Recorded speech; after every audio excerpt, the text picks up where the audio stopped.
The strange thing about almost dying is that sometimes you don't see death coming, someone else does. I remember the cold air that night. Chicago in late October always carried that sharp edge, the kind that slips through a suit jacket no matter how expensive it is. The street outside Bellucci's restaurant was quiet, lit by a single flickering street lamp and the soft glow from the windows behind me. I had been in meetings for 6 hours. Numbers, territory, loyalty, the usual language of power. My driver had the night off, so my black Bentley waited alone at the curb like it always did, silent, polished, untouchable. At least that's what I thought. My guard stood a few steps back, giving me space. They always did. Men in my world learn quickly when to step forward and when to disappear. I walked toward the car slowly, the gravel under my shoes crunching in the quiet parking lot. The city belonged to me in ways most people never understood. Not legally, not publicly, but if you listened carefully enough, to the closed doors, the whispered conversations, the deals made after midnight, you would hear my name. Adrian Russo, the man who owned the silence of the city. I reached for the door handle. Then I heard footsteps. Fast. Too fast for a normal night outside a small Italian restaurant. Don't get in. The voice cut through the air like a sudden gust of wind. Before I could turn fully, a hand grabbed my sleeve and pulled me backward. Hard. I stepped back 2 feet, instinctively steadying myself. The person who pulled me was small compared to me. A young woman wearing a black waitress apron. Her breath uneven, strands of brown hair loose around her face like she had run through the kitchen to get outside. For half a second I just looked at her, confused. I had never seen her before. My guards reacted instantly, stepping forward, eyes scanning the street. Then the world behind us erupted with a deafening roar of metal and light. Heat rushed past my back as my Bentley burst into flames, the sound echoing down the empty street. Glass shattered from nearby windows. The street lamp flickered wildly. For a moment the night turned bright orange. The waitress froze, still gripping my sleeve. Her hand trembled. My men rushed toward the burning car, shouting into radios, but their voices sounded distant to me. I wasn't looking at the fire. I was looking at her. Because in my world things like this didn't happen by accident. Plans, precision, betrayal. That was the language of survival. And yet this girl, this waitress who should have been inside carrying plates of pasta, had appeared at the exact second that saved my life. Slowly, I turned to face her fully. She realized she was still holding my sleeve and quickly let go, taking a small step back. Her eyes lifted to mine, wide but steady. Not greedy, not terrified, just certain. The flames behind us crackled, lighting the side of her face. I studied her for a long moment before speaking. How did you know? My voice stayed calm. It always did. Power rarely needed to raise its volume. The girl swallowed, glancing briefly toward the burning car before looking back at me. When she spoke, her voice was quieter than the fire, but far more unsettling. Because someone wanted you dead tonight. And in that moment, I understood something that had nothing to do with the explosion behind me. The real danger wasn't the car. The real danger was that somewhere inside my own empire, someone had just declared war. I kept watching the girl even after the fire trucks arrived. Sirens echoed down the street, red lights spinning across the restaurant windows and the empty parking lot. My men moved quickly around me, speaking in low, urgent voices, but none of them touched me. They knew better. Marco Hale stepped closer on my left side. He had worked for me for 8 years and trusted silence more than words. He glanced at the burning shell of the Bentley, and then at the girl standing a few feet away from us. "Boss," he said quietly, "you should move inside." I did not move. I kept my eyes on her. Emily Carter. I did not know her name yet, but something about her presence felt wrong in the most precise way. People did not run into danger to save strangers. Not in my city. Not in my world. The girl stood under the flickering streetlight, her hands wrapped around each other like she suddenly realized what she had done. Her apron was still dusted with flour from the kitchen. She looked like someone who should have been inside refilling water glasses and carrying plates of pasta to late customers. Instead, she had pulled a man worth millions of dollars away from a car seconds before it exploded. I finally stepped toward her. My shoes crunched softly over the gravel. She did not run. That surprised me more than anything else tonight. Most people either ran or begged when they realized who I was. This girl did neither. She simply watched me approach. The fire behind us crackled and popped, sending waves of heat across the cold night air. I stopped about 4 feet in front of her, close enough to see the details. Her eyes were green, not frightened exactly. Alert, like someone trying to solve a problem. You said someone wanted me dead tonight, I said. My voice stayed calm, the same voice that had settled arguments across entire neighborhoods. That is a serious claim. She swallowed once before answering. I know. Her voice was softer now, but steady. Then explain something to me. I continued. How does a waitress know about something like that? She hesitated. For a moment the sounds of the sirens filled the silence between us. My men continued working behind me, speaking to the firefighters, checking the area, making sure no one came too close. I did not turn around. I only watched her. Finally she spoke. I did not know for sure, she said slowly. But I heard something earlier tonight. Heard what? I asked. Her eyes moved briefly toward the restaurant door and then back to me. 2 men were talking in the alley behind the kitchen, she said.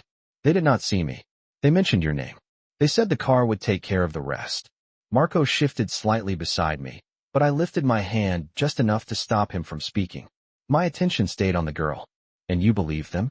I asked. She nodded once. Something about the way they talked felt real. The firelight reflected in her eyes. So when I saw you walking toward that car, I ran. The explanation sounded simple. Too simple.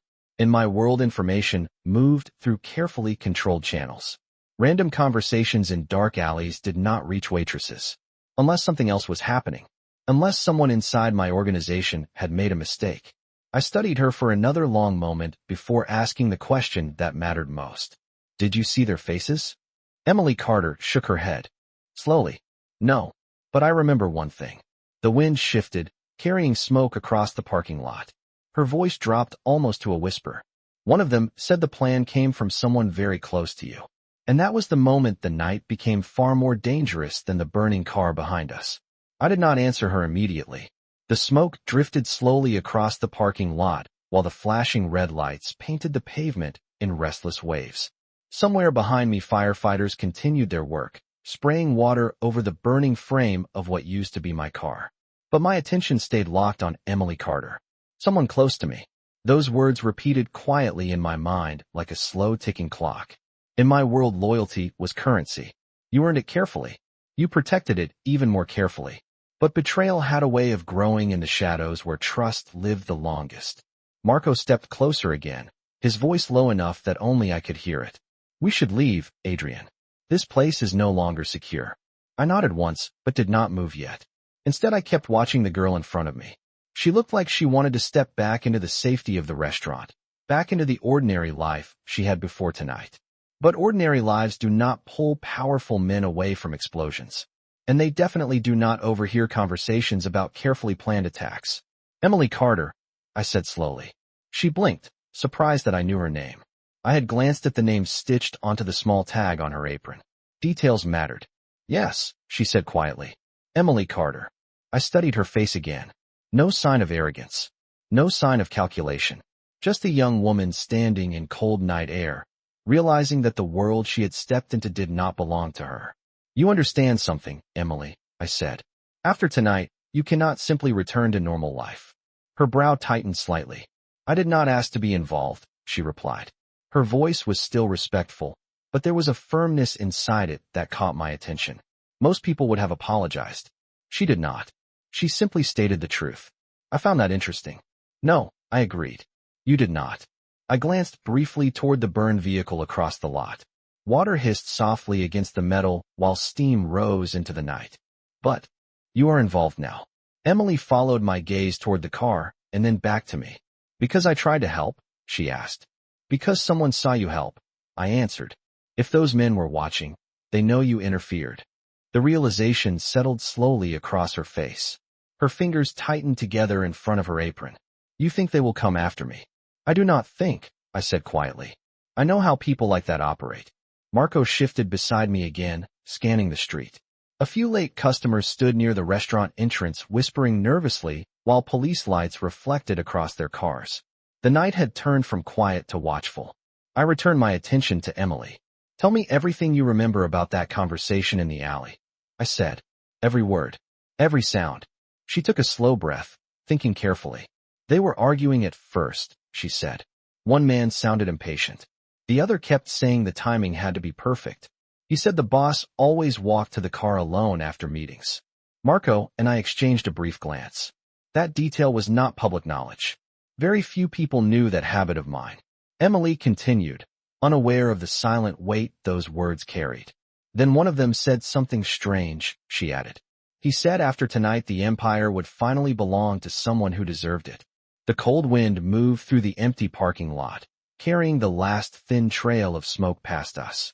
I felt the shift inside my thoughts the same way a chess player recognizes the moment the board changes. This was not a random attack. It was a claim for power.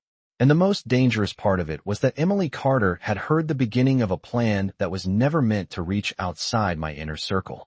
I have learned something about silence over the years.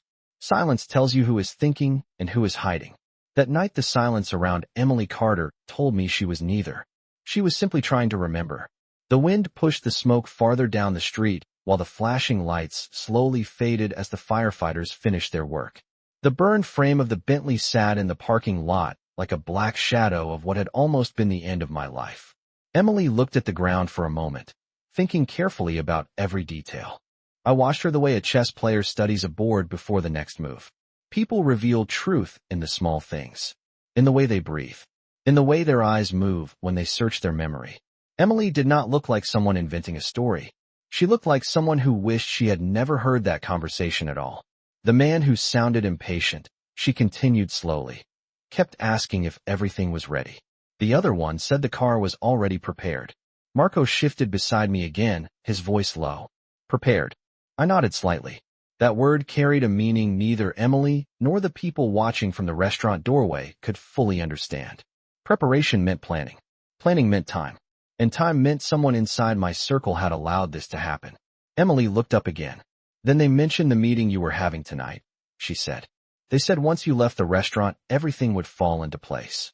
I felt the cold air press against the side of my face. That detail confirmed something I had already begun to suspect.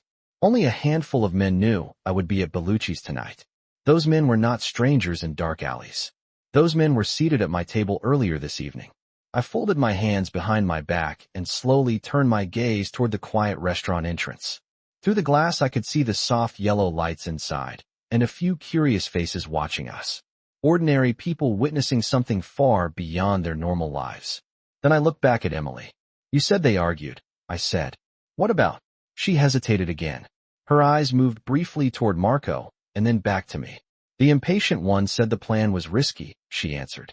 He said if the boss survived it would start a war inside the organization. Marco let out a quiet breath beside me. Emily noticed the reaction and looked slightly confused. She probably expected anger from me, or fear. But power rarely reacts loudly. Power listens. I nodded slowly, encouraging her to continue. The other man sounded confident, she added. He said there was nothing to worry about because the order came from someone nobody would ever suspect. The street grew strangely quiet after she said that. Even the firefighters had stepped back by then, leaving only the faint smell of smoke drifting through the cold air. I could feel the weight of that sentence settling into place inside my mind. Someone nobody would ever suspect. Betrayal always hides behind familiar faces. That is why it works. Emily shifted her feet slightly, suddenly aware that the words she had repeated carried consequences she could not control. I did not mean to cause trouble, she said softly. I just thought you should know. I studied her expression for another moment. Honest, tired, and completely unprepared for the storm she had stepped into. Finally I spoke again. Emily Carter, I said calmly. Tonight you saved my life. She opened her mouth slightly as if to respond, but I raised my hand gently before she could speak. Which means, I continued, my voice steady against the quiet street, you are now connected to a problem much bigger than this parking lot. Her eyes widened slightly as she realized what that meant. I turned my head toward Marco. Bring the car around, I said quietly. Marco nodded once and stepped away to make the call. Then I looked back at Emily. You are coming with us tonight, I told her. Because if someone inside my empire truly ordered this, I paused for a moment, letting the cold wind carry the last traces of smoke past us. Then you are the only witness who heard the beginning of the truth. I watched the realization settle across Emily Carter's face the same way a storm settles over a lake. Slowly at first, and then all at once. She understood what I meant. People like me did not invite strangers into our world unless the situation demanded it. Tonight demanded it. The cold wind moved through the empty parking lot while the last emergency vehicle pulled away from the street. The flashing lights disappeared one by one, leaving only the dim glow of the restaurant sign and the faint smell of smoke hanging in the air. Emily glanced back toward the restaurant door where her co-workers were still watching from behind the glass. That doorway represented the life she had just hours ago. A simple shift. A few tables to serve. A quiet walk home after midnight. I could see the question forming in her eyes before she even spoke. I still have a job inside, she said softly. People are waiting on me. The honesty in her voice almost made me smile. Almost. Not. Tonight, I replied calmly. She opened her mouth as if to argue, but then the sound of a dark sedan turning into the parking lot cut through the quiet. The headlights rolled slowly across the pavement before stopping a few yards away from us. Marco stepped out of the driver's seat and walked around the front of the car with the same calm efficiency he always carried. He opened the back door and waited without saying a word. Emily looked at the car, then back at me. Where are we going? She asked. Somewhere safer than this street, I answered. And somewhere we can talk without half the neighborhood listening. She hesitated again, and I could understand why. Every instinct she had was telling her that stepping into that car meant stepping away from the world she understood. But there was another truth she could not ignore. If the people in that alley realized she had interfered tonight, walking home alone would not be a wise decision. Emily looked down at her hands, then slowly untied the apron around her waist. She folded it once, neatly, and placed it on the hood of a nearby car like someone leaving a small piece of normal life behind. Then she walked toward the sedan. Marco held the door for her without expression. She paused just before getting inside and turned to look at me again. You said someone inside your organization ordered this, she said quietly. How many people could that be? I stepped closer to the car, the cold pavement echoing softly under my shoes. Not many, I said. That is the problem. Emily sat down slowly in the back seat. I followed a moment later, and Marco closed the door before returning to the driver's seat. The car pulled away from the quiet restaurant and onto the empty street. Chicago stretched out ahead of us in long lines of streetlights and dark buildings. Emily looked out the window for several seconds before speaking again. Those men in the alley, she said carefully. They sounded confident, like they were sure the plan would work. I leaned back against the seat, watching the passing lights reflect across the glass. Confidence usually comes from one of two things: power or inside information. In this case, it was probably both. Marco drove silently through the city while the distance between us and the restaurant grew larger with every block. Finally, Emily turned her attention back toward me. What happens now? She asked. I looked at her for a long moment before answering. Now, I said quietly, I start finding out which man at my dinner table tonight decided my seat should become empty. Power reveals itself in strange moments. Not when a man is surrounded by allies, but when he realizes one of them may have just tried to remove him from the table. The city moved quietly outside the windows of the sedan as we drove deeper into Chicago. Streetlights slid across the glass like slow waves of gold and shadow.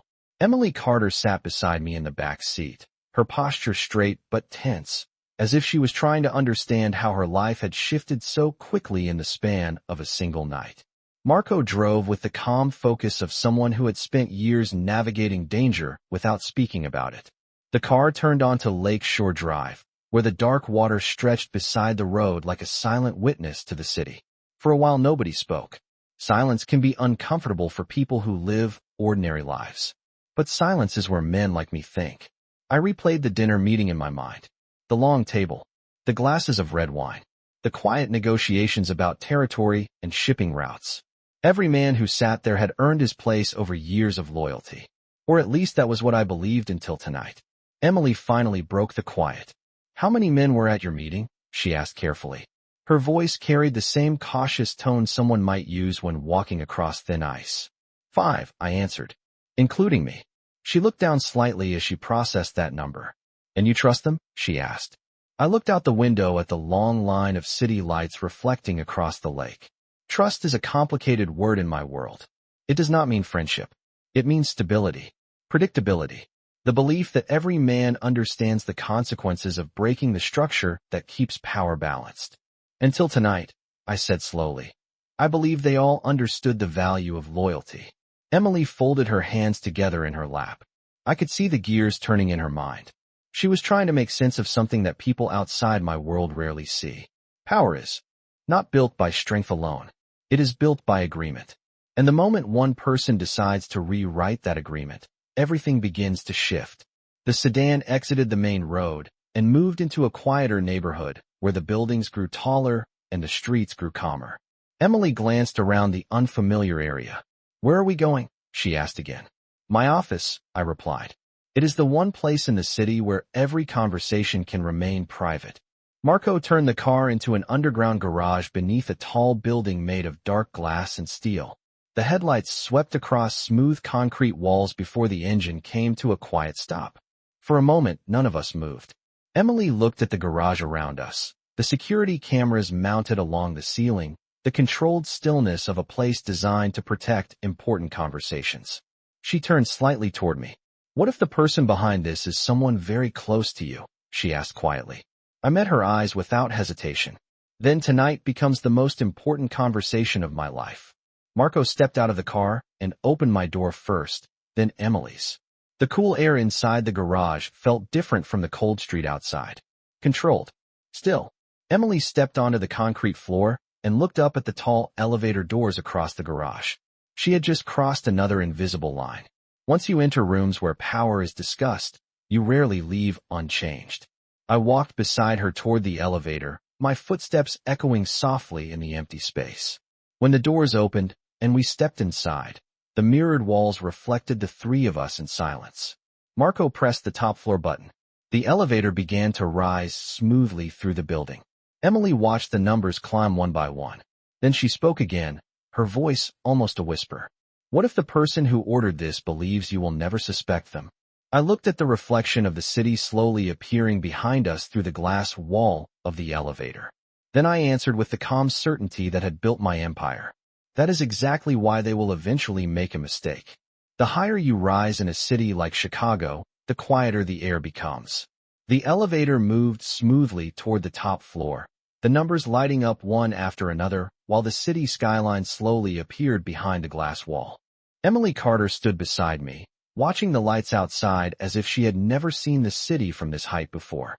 In a way, she had not. There are two versions of every city. The one people walk through every day, and the one where decisions are made that shape everything beneath it. The elevator doors opened with a soft sound. Marco stepped out first, his eyes scanning the hallway with the quiet awareness of someone who always expected the unexpected. I followed, and Emily stepped out last. The hallway was silent, lined with dark marble floors and warm overhead lights that reflected softly against the walls. At the end of the corridor stood a large set of double doors made of polished walnut. Marco opened them without hesitation. My office overlooked half the city. Floor-to-ceiling windows stretched across the far wall, revealing the lights of Chicago spreading across the horizon like a field of stars. Inside, the room was calm and deliberate.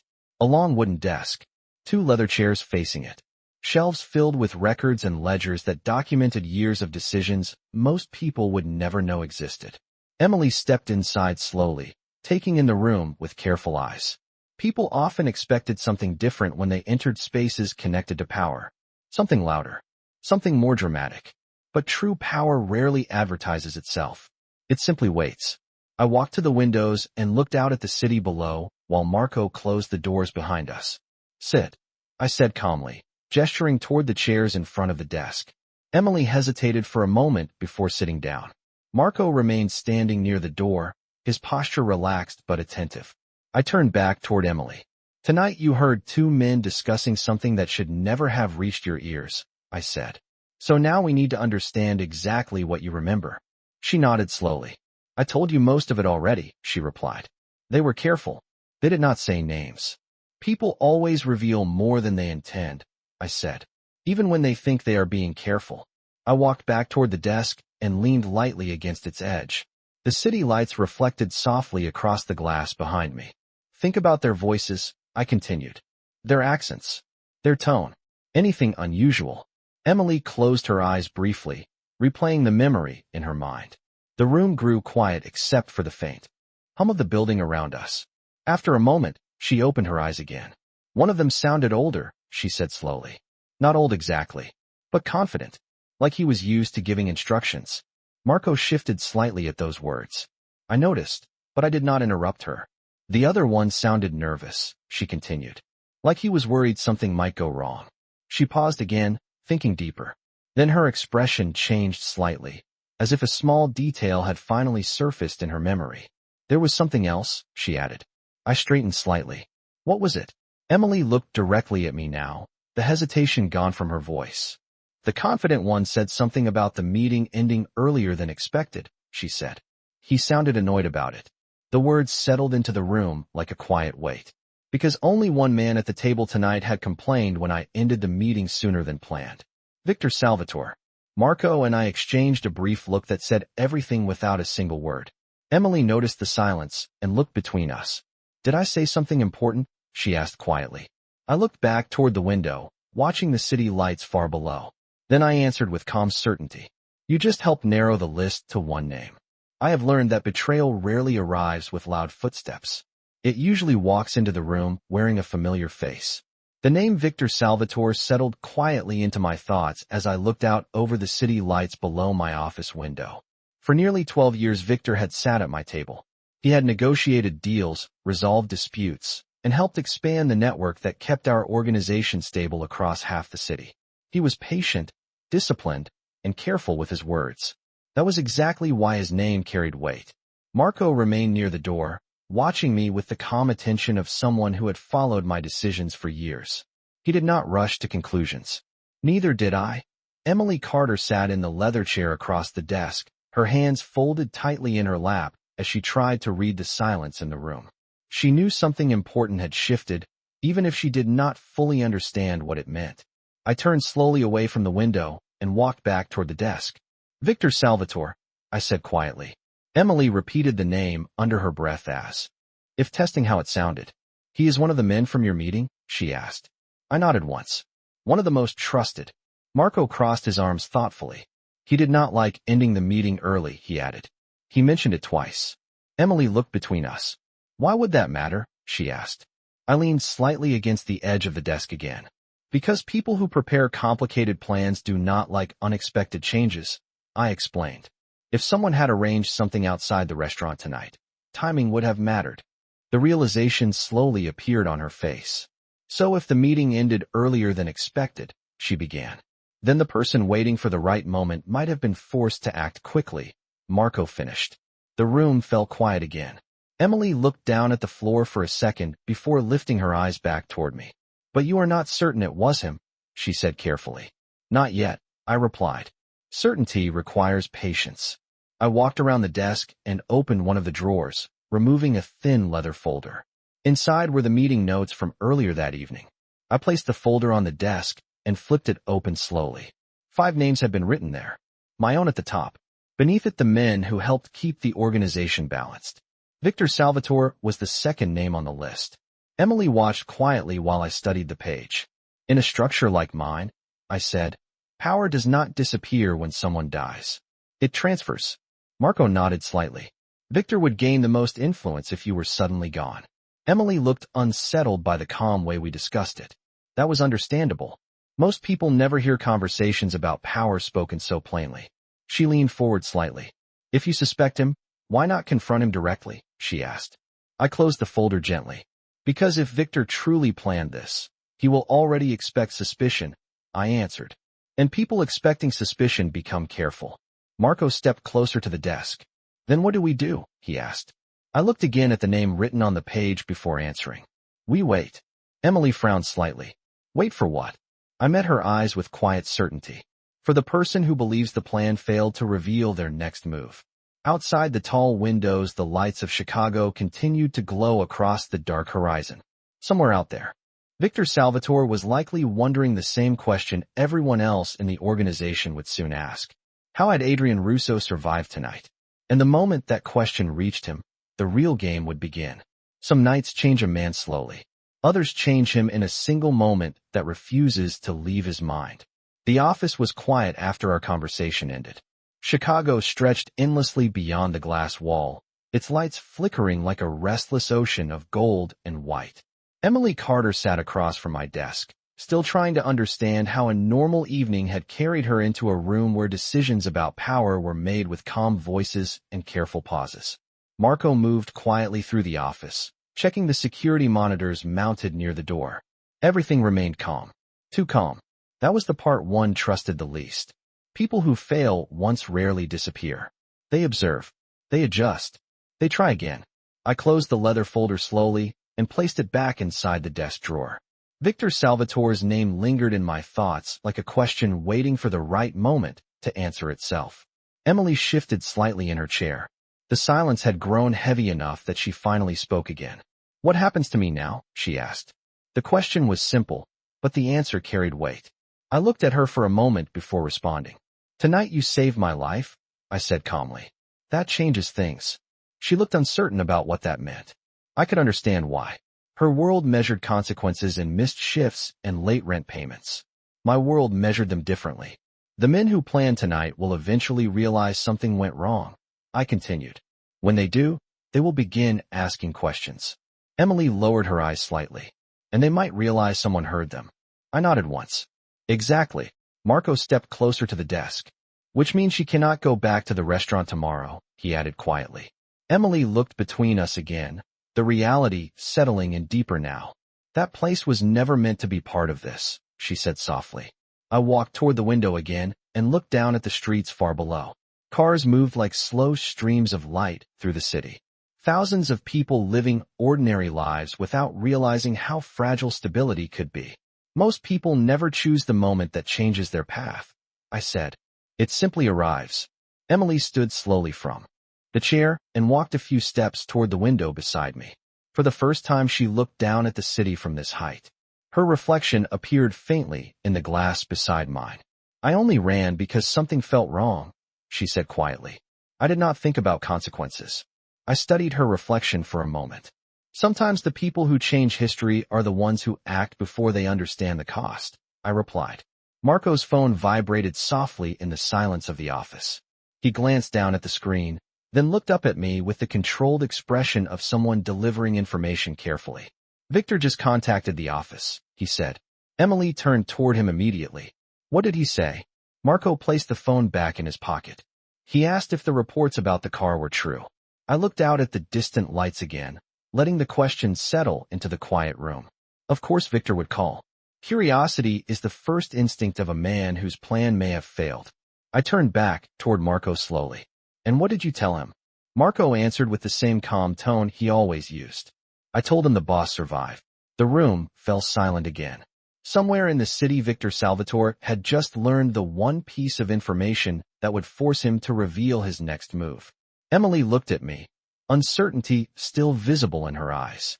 "So what happens next?" she asked softly.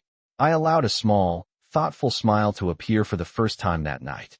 "Now," I said quietly, "we find out what a man does when the future he planned suddenly disappears."